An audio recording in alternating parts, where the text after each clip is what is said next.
What are the top 5 most confident boosting colognes in my collection? Let's talk about that. Hey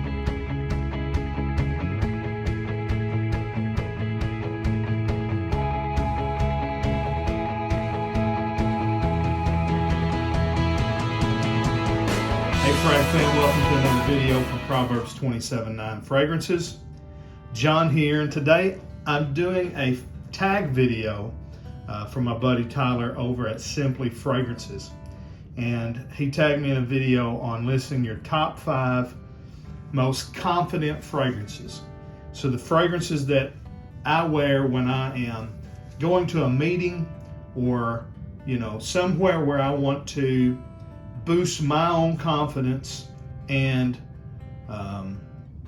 so I will put my best foot forward, things that really make me feel good, make me command the room, things of that nature. If you would, go ahead and hit the subscribe button, make sure notifications are turned on, and hit that like button. Let me know that you like this video, and leave a comment. Let me know what you wear when you want to really feel confident. So I'm going to start off with an alternate mention.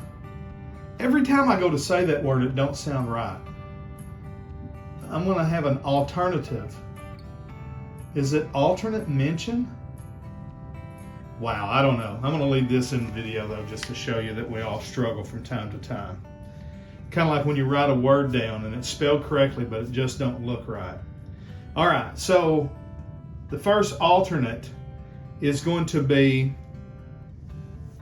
a Venice by Creed, or a Creed Aventus clone.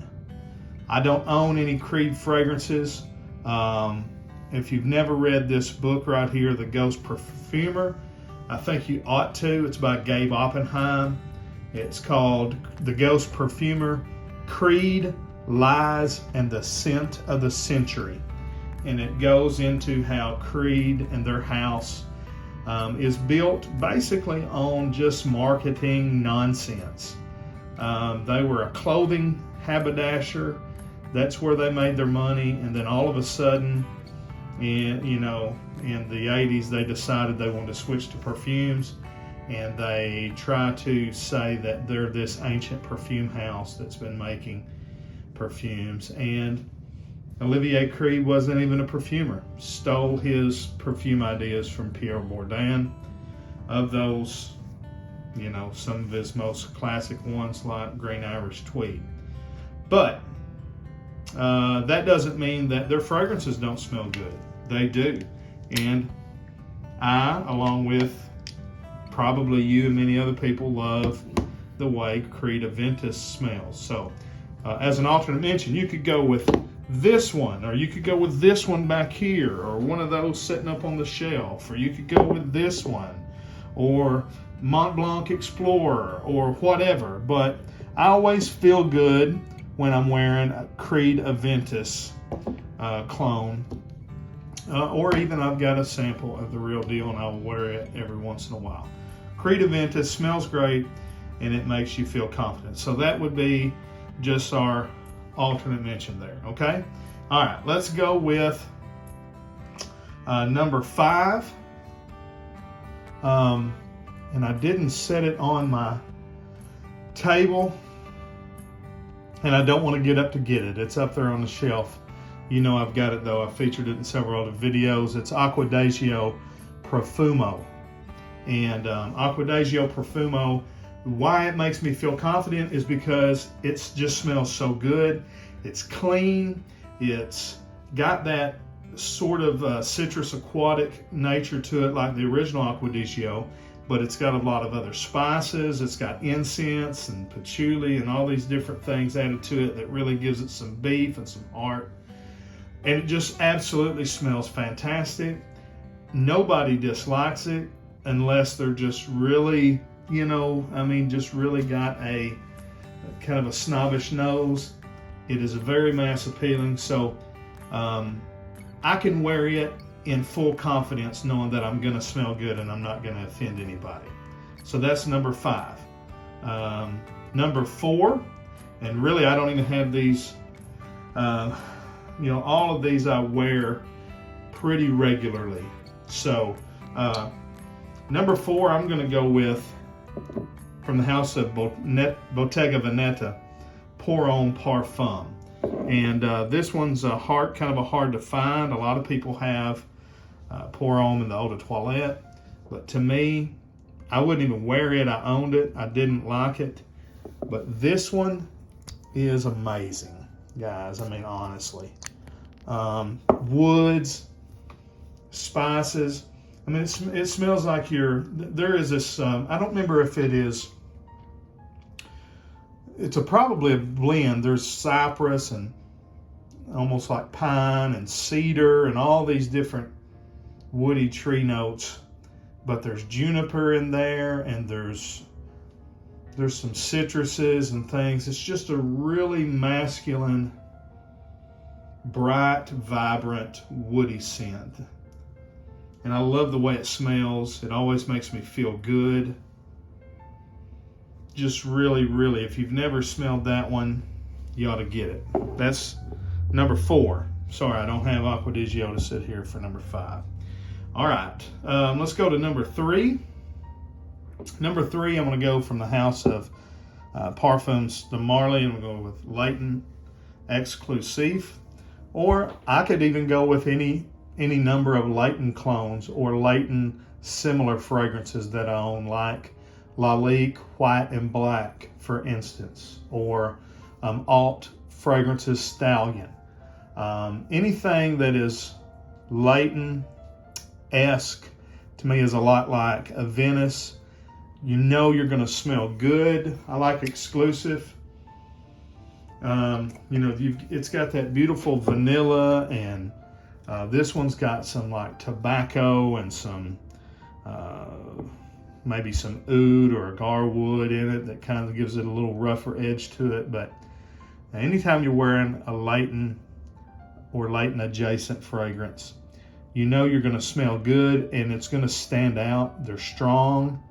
It's going to be very interesting. People's going to notice you. That makes you feel good. All right, in the number 2 spot, and golly, I just go back and forth on these. But I'm going to go with this one today from the house of Tom Ford. And it's Beau de Jour, quickly becoming one of my favorite fragrances that I own.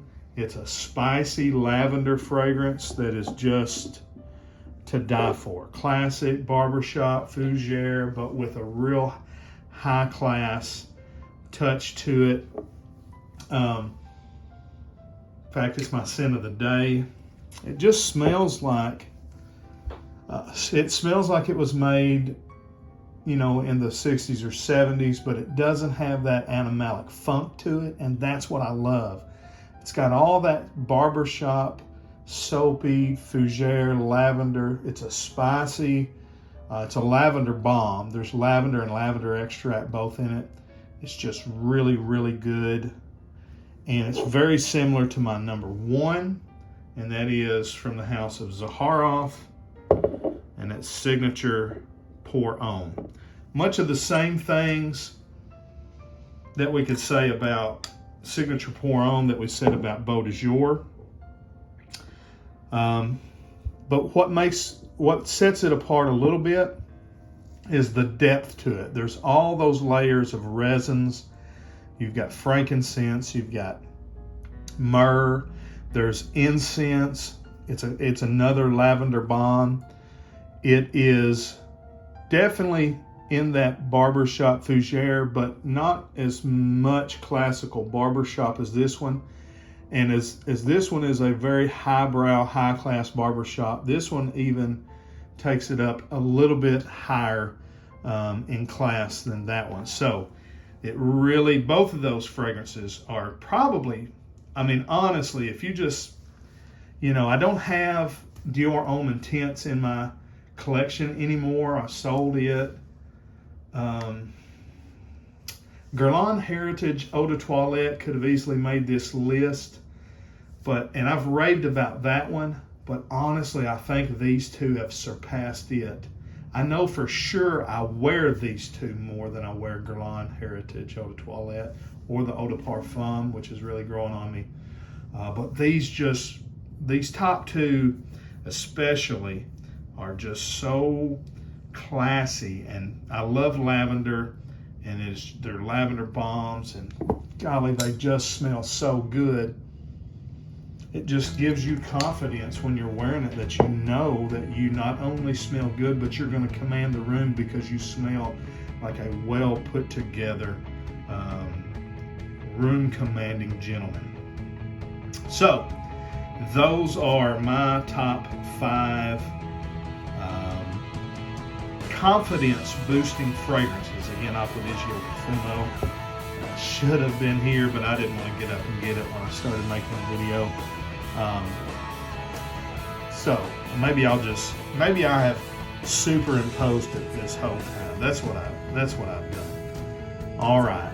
Until we see you down the road, make sure you've liked and shared and all that. Leave a comment. But until we see you down the road, we say God bless and frag on, frag fam.